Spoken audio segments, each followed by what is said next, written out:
আজকে 14ই সেপ্টেম্বর বিকাল 5:11:53 আগারগাঁও ভূমিকম্প অফিস থেকে 380 কিলোমিটার উত্তর পূর্ব দিকে ইন্ডিয়ার আসামে একটা ভূমিকম্প অনুভূত হয়েছে। এর মাত্রা হলো 5.8, যেটা মাঝারি মাত্রার ভূমিকম্প। ভূমিকম্প যেটা হয় যে প্লেট গুলো আছে, এই প্লেট গুলোর যে কম্পনে অর্থাৎ দুইটা প্লেটের যে মধ্যবর্তী যে ফাটল আছে, অর্থাৎ ফল্ট যেটাকে বলে, ফল্টের ভূমিকম্প গুলো বেশি।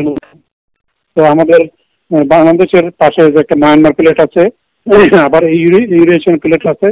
এই দুইটা প্লেটের মধ্যবর্তী জায়গা হলো বাংলাদেশের পূর্বাঞ্চল এবং উত্তর অঞ্চল।